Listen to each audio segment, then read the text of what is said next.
Hey folks, welcome back to the channel. Hope you've had a fantastic week so far. In this video we're going to be discussing joints and how you can use them within your laser project.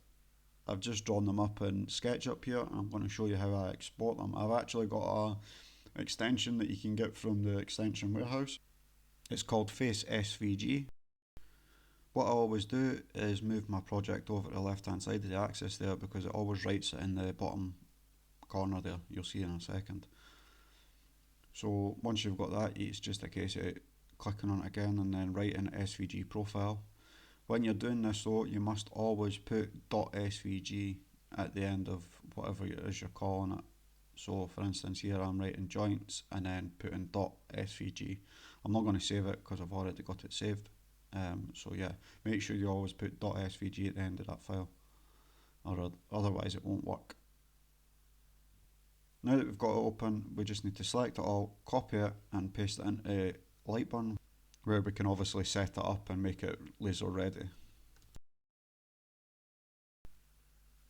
So making sure everything's selected, we just go into the file settings and we can see here that I've not got a clear offset on it all. I'll change the bits that I need to do in a second. So I'm running it at 9mm a second and I'm changing that to 70 power, and then that should be good to cut through the 6mm MDF that I'm using. So on the finger joints and on the dovetail joints, I'm going to change it to I'm going to change the kerf offset, and you'll see here I've got it preset already, so it's just a case of assigning that. So for my finger joint and dovetail then, I'm using a kerf offset of 0.09. I find that with the 6mm MDF it's perfect and it's really spot on with the fit there, and it's a nice tight joint. So I'm just changing the dovetail now to the blue selection, just like the finger joints then. Now that it's on the laser, we can watch it cut out and then we'll move on to discussing the different joints.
Okay, so now that I've got them all cut out, I'm going to go through each one of them, show you how they work and maybe suggest where you could use them. This one's just your standard mortise and tenon joint. It's just a groove cut out with a slot for it to go in, and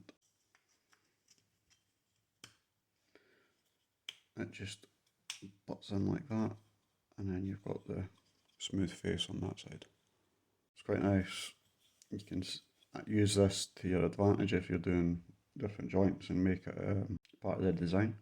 It's quite a strong joint as well. That's without glue. So if you get your kerf right, which I've discussed in a previous video, it slots in quite nicely. Another form of mortise and tenon joint. This is a lock-in mortise and tenon joint. So what you've got is you've got an extended mortise, extended slot. You slip it over, and then that gives you that hole. You just got a little pin here. You can slide it in. Obviously, you would aim for it to lock around about here, but this is just a demo piece, so I've not got this fine-tuned exactly for this material. But you can see how that works. Again, that's not coming out. The good thing about this one though is it's easy to disassemble. If you're making a flat pack thing for on the go, say if you're making a market stand or something like that, you just slide it out This is another sort of Mortise and tenon type thing, but this one has little lips here, either side, that lock into place. So that's not going to come apart without ease. So you just pop it in, and then it will snap into place on the back side. And then you just squeeze it to release and push,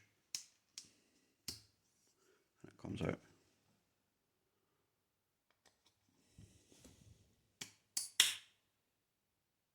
There you go. So this one is spring loaded, so you can see it just moves about like that.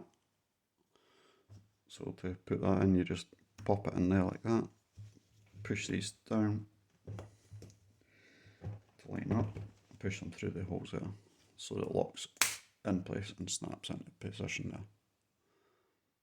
And then to remove it, you just push it up and pop it back out the hole. Easier said than done when your tolerances are quite tight. So this one does actually need a lot more finessing to get back out, but you can see there I've got it out. I think because it's on such a small piece, it's quite difficult for me to get it out anyway. Another locking mortise and tenon. So again, same as before, just slide this one through like that, snap it into place, and then this one's got this little pin. You can see the lugs to lock it in place. You just slot that from behind, and you can see that locking into position there. Again, just squeeze it to bring it apart and give it a wee wiggle, and it comes out quite nicely. Again, this one's quite good for flat pack stuff, say, like I said before, market stall, stands or whatever. And if this wears out, it's relatively easy just to replace it. This one's quite cool. I first seen this on Instagram. I think it was Oakfield Creatives that I first seen doing this one, and it uses a nut and bolt. So what you have is you have this T-slot, and you just slide that nut into the T-slot shape. Easier said than done when you've got fat fingers like me.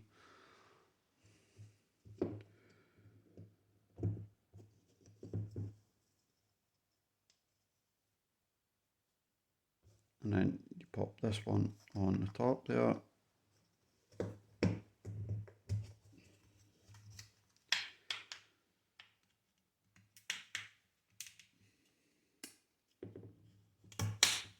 Like that, snapped that in place. Pop the nut back in because it fell out. And then you just use that to lock it all in place.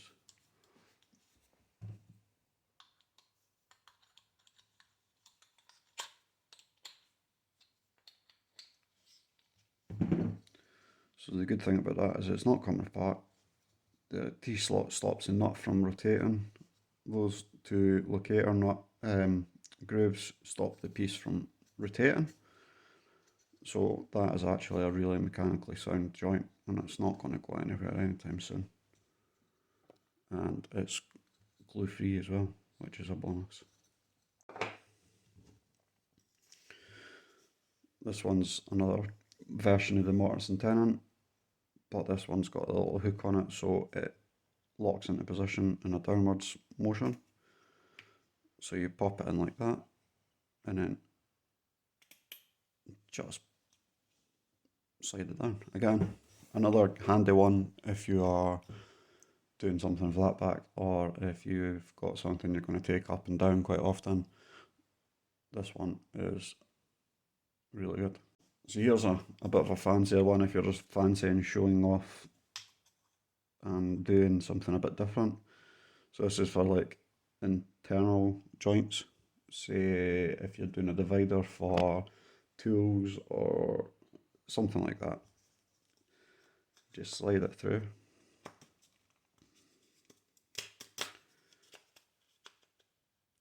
Align it there and twist so it locks in like that. You could also then go on and put a different joint on each side of these so it joins in, it receives into the wood that you're using.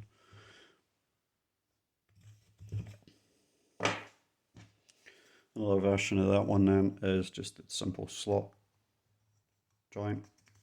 You can play around with this one as well. It can be many different types of variants, but when you've got strong tolerances, this isn't going anywhere. There's not even any deflection there, so just pop that back off like that. And you can see here I've came up halfway on each piece, so it would be like that. You don't have to do that. It can be whatever ratio you want as long as it's mirrored on the other side. My favourite type of joint for corners is the standard finger joint. It just wiggles together like that, and once you've got your kerf settings, as I said before, bang on, that is a pretty strong joint, and you can add glue to that to make it even stronger. It can also be used to join two flat pieces. Say you're making something that's bigger than your laser bed, you get your kerf settings right and you've got plenty surface area there for gluing together to keep it flat and to join those two pieces perfectly. Another version of that would be your dovetail joint, and again that's ideal for interlocking two sheets that are bigger than what you can cut on your laser bed. So this one would be ideal for locking two flat sheets together. So as I was saying before, if you don't get your tolerances correct with your kerf settings, what happens is you have loose joints, and you can see there that's just wouldn't be acceptable if you were selling this at all. Like, that's far too loose. And the same with the finger joints. If you've got one that's too loose, you just, well, you can see for yourself, this doesn't sit, doesn't really hold itself very well, and it just wants to fall apart. So there we are, a small selection of joints that you can use within your creations on the laser. Some of them are pretty basic, some of them take a bit of finessing, a bit of playing around to get right, but once you've got your kerf settings dialed in, they're all pretty straightforward. I can also send anybody the files for these joints test pieces if you require, so just drop me a message on Instagram, tell me that you've seen the video and you'd like to play around with the joints, and I can certainly send this over to you.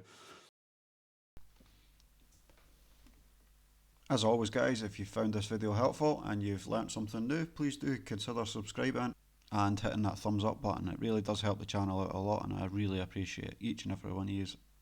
Thanks very much. See you later.